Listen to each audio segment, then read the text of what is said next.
Youth क्रांति आपका स्वागत करता है। 18 से 45 साल की उम्र के 59 करोड़ लोगों को टीका लगाने के लिए 122 करोड़ खुराकों की ज़रूरत। केंद्र सरकार।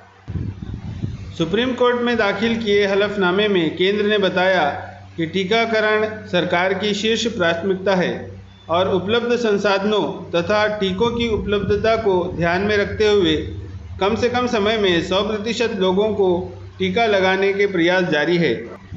केंद्र सरकार के अनुसार 2021 के मध्य में देश में 18 से 45 साल के लोगों की अनुमानित आबादी करीबन 59 करोड़ है और इनको टीकाकरण के लिए 122 करोड़ खुराकों की आवश्यकता होगी। आपको बता दें कि सुप्रीम कोर्ट ने देश में कोविड-19 के अचानक उपजे हालात का संज्ञान लेते हुए कहा था कि केंद्र सरकार से ऑक्सीजन वितरण और आवश्यक सेवाओं की आपूर्ति के लिए राष्ट्रीय नीति बनाने की उम्मीद की जाती है। इलेक्शन कमीशन की एक अपील की सुनवाई में सुप्रीम कोर्ट ने कहा कि मीडिया को कोर्ट के डिस्कशन की रिपोर्टिंग से रोका नहीं जा सकता। जिस तरह कोविड-19 महामारी ने स्कूल को बंद कर ऑनलाइन क्लासेस पर मजबूर किया है, सुप्रीम कोर्ट ने कहा कि शैक्षणिक संस्थान अपनी फीस कम करें क्योंकि उनके संस्था को चलाने के खर्च कम हुए हैं। साथ ही कोर्ट ने निर्देश दिए कि कोई स्कूल किसी स्टूडेंट को ऑनलाइन क्लास से न रोके और ख़ास तौर पर फ़ीस के अदा न कर पाने पर तो बिल्कुल नहीं, ताकि इस आपदा में कोई भी स्टूडेंट पढ़ाई से वंचित न रहे। भारत में आज गुरुवार को नए 4,12,262 संक्रमित और 3,980 मौत पाई गई। स्वास्थ्य मंत्रालय ने बताया कि यह अब तक के आंकड़ों में दूसरी बार हुआ सबसे बड़ा आंकड़ा है। देश में महामारी के संक्रमण पर रोक लगाने के प्रयास में रेलवे ने बहुत सी बड़ी गाड़ियों को 9 मई से चलने से रोक दिया है, जिनमें राजधानी, शताब्दी और दुरंतो एक्सप्रेस जैसी गाड़ियां शामिल हैं।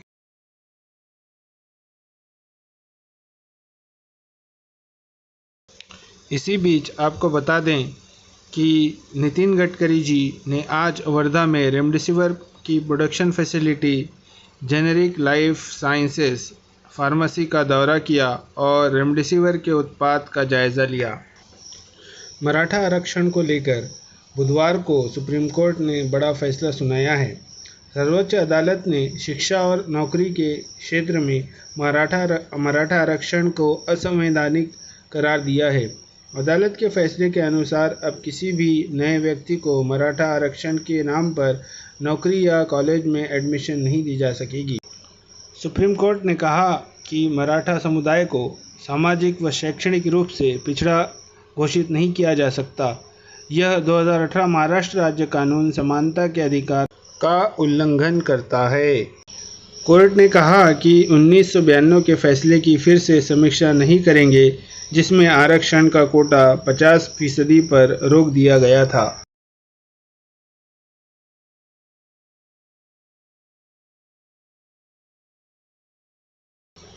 महाराष्ट्र में मराठा आरक्षण से संबंधित कानून को खारिज करने के सुप्रीम कोर्ट के फैसले को दुर्भाग्यपूर्ण करार देते हुए मुख्यमंत्री श्री उद्धव ठाकरे ने बुधवार को कहा कि वह केंद्र से हाथ जोड़कर अनुरोध कर रहे हैं कि जिस तत्परता के साथ उसने अनुच्छेद 370 एवं अन्य विषयों पर कदम उठाया, उसी तत्परता के साथ वह इस संबंध में भी दखल दे।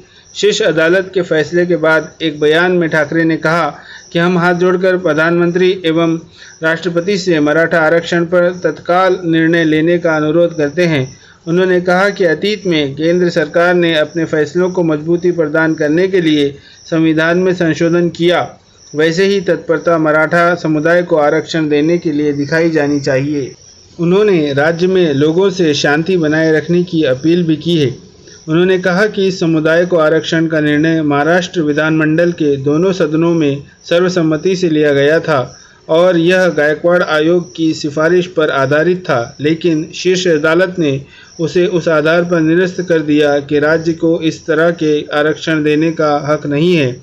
ठाकरे ने कहा कि केंद्र सरकार ने अनुच्छेद 370 शाहबानो प्रकरण उत्पीड़न कानून के संदर्भ में जैसी तत्परता दिखाई थी, उसे इस समुदाय को मदद प्रदान करने में वैसे ही तत्परता दिखानी चाहिए।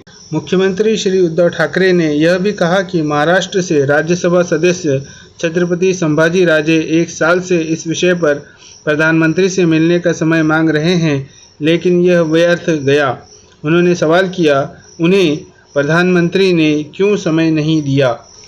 कोरोना वायरस संक्रमण के कारण पूरे देश में हालात काफ़ी चिंताजनक हैं। रोज़ाना बड़ी संख्या में नए कोरोना केस सामने आ रहे हैं। कई राज्यों में लॉकडाउन या नाइट कर्फ्यू लगा दिया गया है। ऐसे में देश में ज़रूरी सामान की कमी न हो, इसलिए हर संभव प्रयास किए जा रहे हैं। दिल्ली में भी लॉकडाउन है, लेकिन इस लॉकडाउन में दिल्ली में दूध की कमी न हो, इसके लिए महाराष्ट्र से दूध लेकर एक ट्रेन निकली है। देखते रहें यूथ क्रांति, हमेशा सच के साथ।